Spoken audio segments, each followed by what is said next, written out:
Damos la bienvenida al profesor Fernando Moragallop. El profesor Moragallop es profesor de pediatría y es vicepresidente de la Asociación Española de Vacunología. Profesor Moragallop, gracias por acompañarnos, muy bienvenido. Buenas tardes. Muy bien, profesor, vamos a hablar de las vacunas. Yo antes de hablar de las vacunas quisiera preguntarle, en su experiencia, ¿cuáles son las bondades de las vacunas? Bueno, me parece una pregunta muy acertada porque ya que vamos a hablar de coberturas vacunales y la finalidad es obtener coberturas vacunales muy elevadas, esto lo vamos a hacer porque las vacunas tienen realmente unas bondades. Y podríamos recordar nuevamente que las vacunaciones constituyen la medida preventiva fundamental y más valiosa para la salud de la población. Gracias a las vacunas hemos conseguido disminuir la incidencia de muchas enfermedades.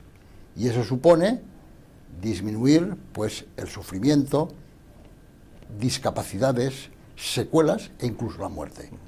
Y hasta tal punto que en algún caso, como la viruela, la hemos conseguido erradicar, erradicar de todo el mundo.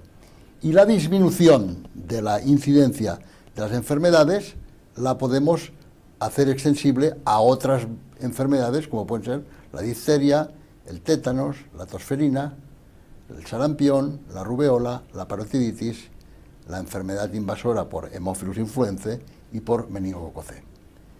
Y además, otro hecho muy importante de las vacunas es el beneficio económico que reportan para la población y para el Estado. Recientemente, el profesor Ciro de Cuadros, que es un ilustre epidemiólogo y que estuvo en Madrid recibiendo el premio de la Fundación BBVA Fronteras del Conocimiento en Cooperación y Desarrollo, nos recordaba que a medida que se beneficia la salud individual, el país, el beneficio económico, el progreso económico es mayor. Y decía él, por cada euro que se invierte en vacunas, se recuperan más de 10 euros en salud poblacional, en salud pública. Pero estamos en un momento donde esa proporción es fantástica para las arcas de cualquier economía y sobre todo la economía española.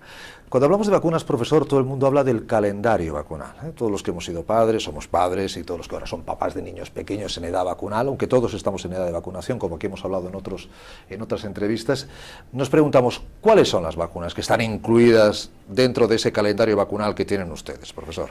El calendario en el cual se deben basar los 17 calendarios de las 17 comunidades autónomas y los dos de las dos ciudades autónomas es el llamado calendario del Consejo Interterritorial del Sistema Nacional de Salud, cuya última edición se publicó en el 2007. En este calendario se incluían 12 vacunas: difteria, tétanos, tosferina, hemófilus, hepatitis A y polio, que son 6 vacunas que constituyen la hexavalente, la séptima, el meningococo C, la octava, novena y décima, las enfermedades que previenen la triple vírica, sarampión, rubeola, parotiditis, la número 11, la varicela, y la número 12, la vacuna del virus del papiloma humano. Pero con 3 salvedades que yo querría destacar. En primer lugar, la vacuna de la tosferina, todas las comunidades, o la mayor parte de las comunidades, la administran hasta los 6 años de edad. Solamente Ceuta, Melilla, Madrid y el calendario de la Asociación Española de Pediatría contempla la administración de una 6ª dosis en la adolescencia.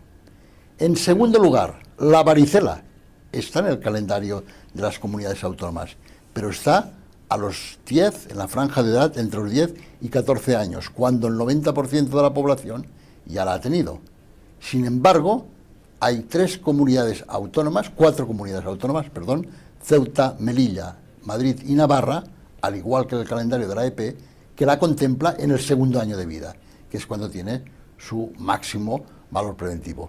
Y después, la vacuna del virus del papiloma humano, todas las comunidades la contemplan en una cohorte de niñas adolescentes, pero la Asociación Española de Pediatría, con muy buen criterio, recomienda hacer un catch-up, una recuperación, un rescate de todas las adolescentes hasta la finalización de la edad pediátrica, vacunándolas con la vacuna del virus del papiloma humano. Esta es un poco la situación de esas 12 vacunas. De las vacunas que están contempladas en ese calendario, no un calendario unificado, como vemos.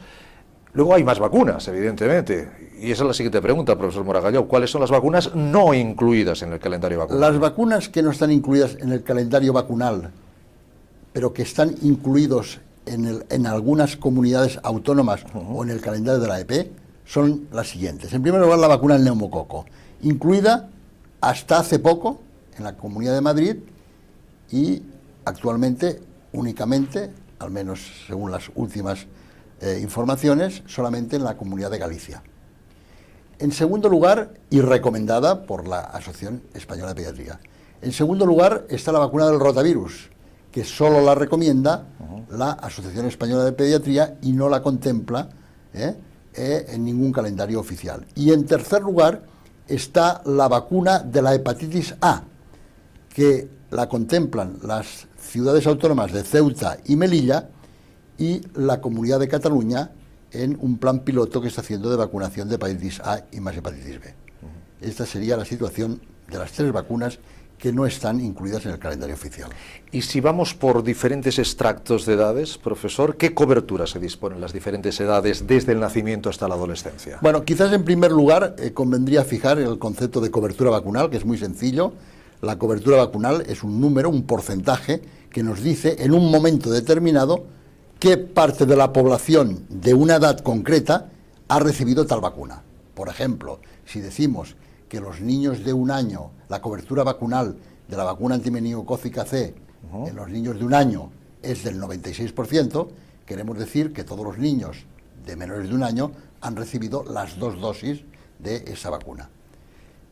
Las coberturas vacunales es una cifra cambiante por cuanto, y eso es muy lógico, son más elevadas en el primer año de vida y van disminuyendo a lo largo de la vida a medida que primero el niño, después el preadolescente y después al adolescente va perdiendo contacto con el sistema sanitario. Va mucho más al médico un lactante de 5 meses de edad que un adolescente de 14 años de edad. Por eso tiene cierta lógica, entre comillas, que nos encontremos con estas variaciones. Y así podemos ver en la diapositiva que les he traído, como, por ejemplo, en este estudio que nos presenta cada año el Ministerio de Sanidad, pueden ver en la columna de la derecha, cómo la vacuna de la difteria, tétanos y tosferina en el primer año tiene una cobertura del 96,6%, cifra muy similar a la del año anterior, pero cifra superior a la de 1992, que fue cuando se empezó a hacer estos estudios de coberturas vacunales a nivel del Estado. En el primer año de vida vemos también coberturas de 96,6% de la polio, coberturas del 96 y 97% del hemófilus y del meningo C, del 96% de la hepatitis B, o sea, cifras muy altas. Sin embargo, cuando vamos a la vacuna de recuerdo en el segundo año de vida, de difteria, tétanos, tosferina, polio, vemos que ya ha disminuido algo en relación a la del primer año de vida, de 96,6 ha pasado a 93,7. En cuanto a la triple vírica del primer año de vida, tema muy importante porque después veremos la reemergencia, por ejemplo, del sarampión, pueden ver cómo es del 95,5%. Pero eso no es más que una cifra media, y la cifra media quiere decir que tiene dos valores extremos, un valor inferior y un valor superior. El valor inferior nos está traduciendo que en alguna comunidad autónoma el porcentaje, la cobertura, es solo del 89,4%. Pasamos ya en la siguiente diapositiva a la quinta dosis, por ejemplo, de recuerdo, 4 o 6 años, y pueden ver cómo este porcentaje baja al 88,9%. El porcentaje, la cobertura de la triple vírica, la segunda dosis que se administra a los 3-6 años, baja al 92,3%, pero también señalo aquí que en alguna comunidad es tan bajo como el del 77,6%. Hay diferencia de 20 puntos ahí, ¿eh? De 20 puntos, sí. Esto es muy importante porque veremos, al hablar de la reemergencia del sarampión, que es fundamental la administración de las 2 dosis. Ya no solo porque las vacunas tienen un beneficio directo sobre la población que se vacuna, ¿no? O sea, el vacunado pues se beneficia, sino que cuando la cobertura vacunal es muy alta, del 95%, ese resto de personas no vacunadas, porque no se han podido vacunar, porque son enfermos con unas enfermedades en las cuales la vacunación está contraindicada, sí, o pertenecen a grupos antivacunas, estos también se benefician por el llamado beneficio indirecto de la vacunación. El microorganismo, que pasa de persona a persona, no circula porque se han beneficiado el 95%, por ejemplo, de los vacunados, y por tanto, indirectamente, se han beneficiado el 5% restante. Seguimos con la diapositiva. Si nos vamos ya a la adolescencia, ya pueden ver cómo esto va bajando, ¿no? El adolescente va poco al médico, ¿no? Va solamente, pues, en situaciones de, diríamos, de urgencia o de enfermedad, y es más difícil, no suele ir habitualmente. Y tenemos que la vacuna de la difteria y del tétanos, pues, tiene una cobertura, una vacunal del 80%. En cuanto a la vacuna de hepatitis B, cuando se administra en algunas comunidades, que se hace en el adolescente, el porcentaje de la cobertura vacunal es del 79,1%. Y la última vacuna que yo quería señalar, sí, es la vacuna del virus del papiloma humano, que ya sabe, pues tuvo la desgracia, por llamarlo de alguna forma, pues de, en un momento determinado, de haber unos hechos que se imputaron a la vacuna, hechos totalmente descartados de cualquier relación con la misma, y eso hace que en el curso 2009-2010, o sea, las coberturas son anuales, del 2010, pero en el caso de la vacuna del papiloma humano, como se administra en el curso escolar, pues hablamos de la cobertura 2009-2010, fue solo del 64,3%, pero con un descenso de 9 puntos en relación al curso 2008-2009. Pero lo más importante, lo pueden ver en esta diapositiva, es que en esta cobertura vacunal de la vacuna del papiloma humano del 64,3%, vamos hay al total, donde pone total, ¿eh? Sí, hay una vacuna, hay una comunidad, que solamente tiene una cobertura del 36,9%. Que vemos que es Andalucía. Andalucía. Y otra que tiene una cobertura del 91,1%. Que es La Rioja. Exactamente. Y si analizásemos esta tabla, veríamos que hay 5 comunidades que están por debajo de la media.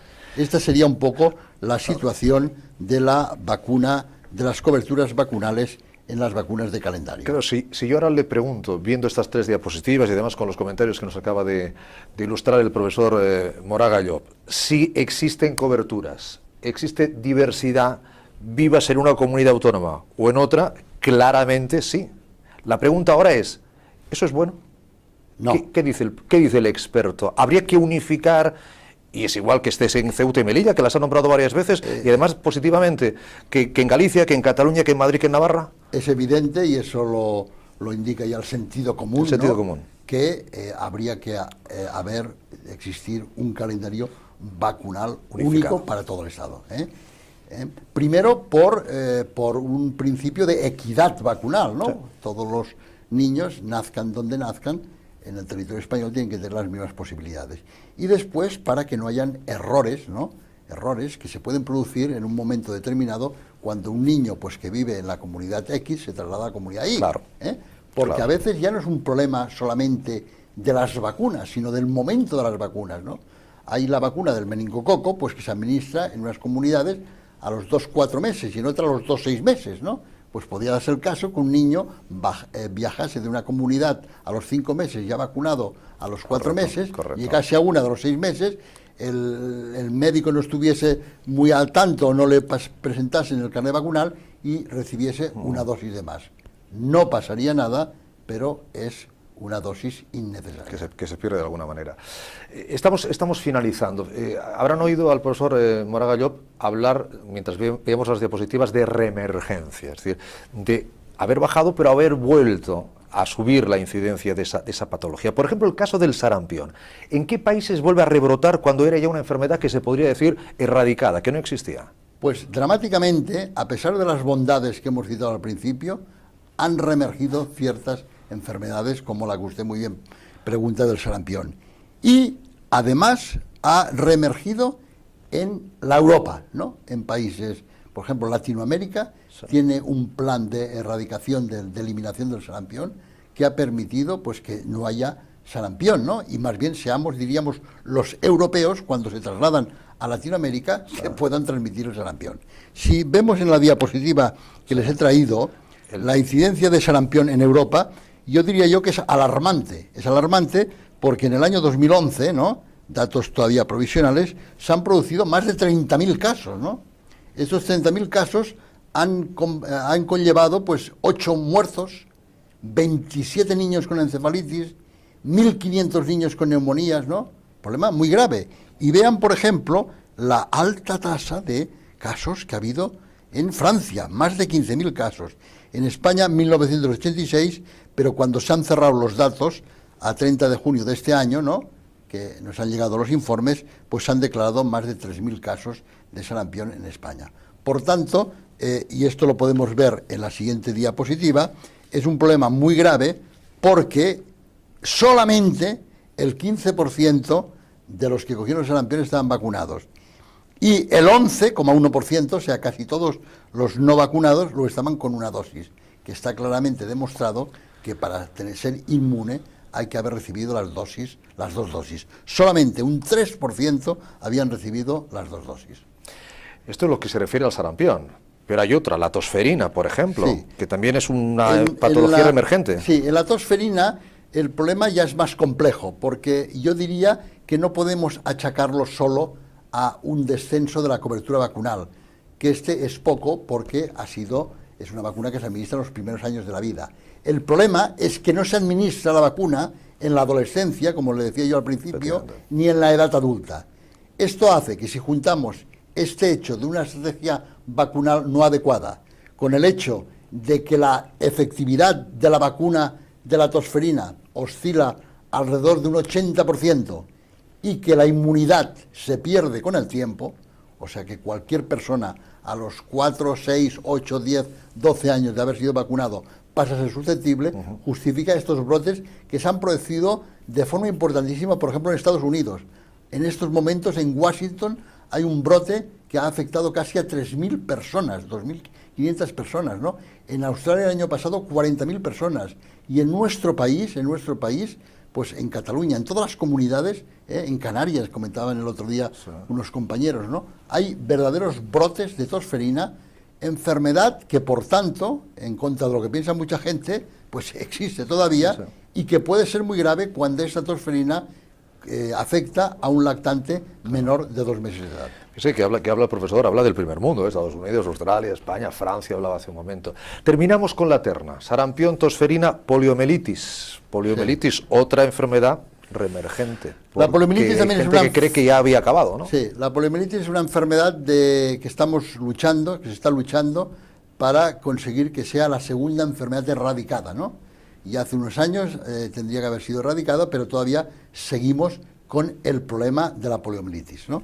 Aquí pueden ver en la siguiente diapositiva que les he traído cómo hay todavía 4 países, que son los que he señalado con un punto rojo, que son Afganistán, Nigeria, Pakistán y la India, que todavía son endémicos, o sea, que no ha habido cesación de la enfermedad. Pero aquí veo que nos hemos ido de Europa. Sí, exactamente. Pero vean aquí cómo en la India este año ya hay un primer éxito porque solamente hay un caso. Pero ¿qué ocurrió? Que en el 2003, ¿no?, y en los años posteriores, autoridades político-religiosas en Nigeria empezaron a hacer, de 3 estados de Nigeria, empezaron a correr el bulo, ¿no?, de que la vacuna de la polio pues producía el SIDA, producía infertilidad, producía enfermedades y se dejó de vacunar. Entonces esto conllevó a que volviese a aparecer polio en países que hacía años que no tenían polio. Por ejemplo, este año en la China, ¿no? Aquí en el Chad, en Costa de Marfil, ¿no?, en el Congo, ¿no? O sea, cantidad de países muy importantes. Y el año pasado, concretamente, en Tayikistán, en una república de la antigua URSS, también hubo un brote muy importante que hizo que algún europeo que de visita pues trajese después la polio a su país. De ahí la importancia que tiene en la vacunación del viajero, en vacunarse o revacunarse de la polio, si han pasado más de 10 años de la última dosis, cuando uno acude a estos países que, según la OMS, siempre hay que consultar el calendario de la OMS, pues tiene casos de polio en aquellos momentos en este país.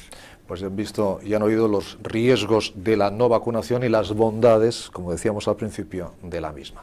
Profesor Moragallo, ha sido un placer tenerle con nosotros. Muchísimas gracias. Mío, muchas gracias. Hasta otro momento. Buenas tardes.